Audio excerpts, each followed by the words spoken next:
আজকের বিশেষ সংবাদ। সবজির আকাশছোঁয়া মূল্য বৃদ্ধিতে সাধারণ মানুষের মাথায় হাত। আলু পেঁয়াজ সহ নিত্য প্রয়োজনীয় সবজির আকাশছোঁয়া দাম হওয়ায় ক্রেতাদের দুরবস্থা। আসলে কি চাষিরা দাম পাচ্ছে না মহাজনরা দাম পাচ্ছে? কমেন্ট করে জানাবেন। শোনাবো ক্রেতা ও বিক্রেতার কথা। দমকল থেকে শামিল স্যার রিপোর্ট, দমকল MKTV। একটা কথা শুনছি যে সবজির দাম বেড়েছে, তো এই নিয়ে আপনি কি বলতে চাইছেন? আমাদের বলার কি আছে, আমাদের চাষির মাল যে আমদানির উপর নির্ভর, আমদানি কম, দাম বাড়ছে। আমদানি বাড়লে দাম কমে যাবে। মোটামুটি তো ওর পেঁয়াজ 40, বেগুন 20, পটল 20। আর আপনারা পাইকারি মালে যে নিচ্ছেন, পাইকারি মালে কত পাচ্ছেন?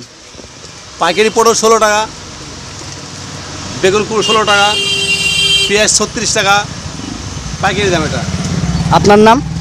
আব্দুর রব। সবজির দাম এত বেশি কেন হচ্ছে এখন? সরকারের জন্য।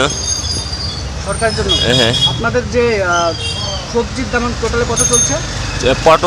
পটল হলো 15 আর বেগুন 24 চলছে, আলু 40 আর পেঁয়াজ 40 এরকম চলছে। এত দাম কেন বেশি হচ্ছে? মানে সব চাষিদের জন্য এই সব কিছু সাহারের দাম বেশি হচ্ছে তার জন্য। সাহারের দাম বেশি হচ্ছে তার জন্য। আপনার নাম? রাব্বুল মালিসা। টেস্টি সবজির দাম কেন এত হচ্ছে? সরকার দাম বাড়াচ্ছে তো সবজি নিচ্ছি আমি। আপনি কি নিয়েছেন? আমি আলু নিয়েছি, বেগুন নিয়েছি আর পটল নিয়েছি। এত কত দাম চলছে? 15 টাকা আলু, পটল 40 টাকা, আলু বেগুন 24 টাকা, পেঁয়াজ 40 টাকা। আপনারা এখন কি চাইছেন? আমরা চাচ্ছি দাম কমুক, আমরা খাবো কি গরিব মানুষ, দাম না কমলে। আপনার নাম? আমার নাম নস্করি হালদার। আপনার বাড়ি কি বলতে চাইছেন?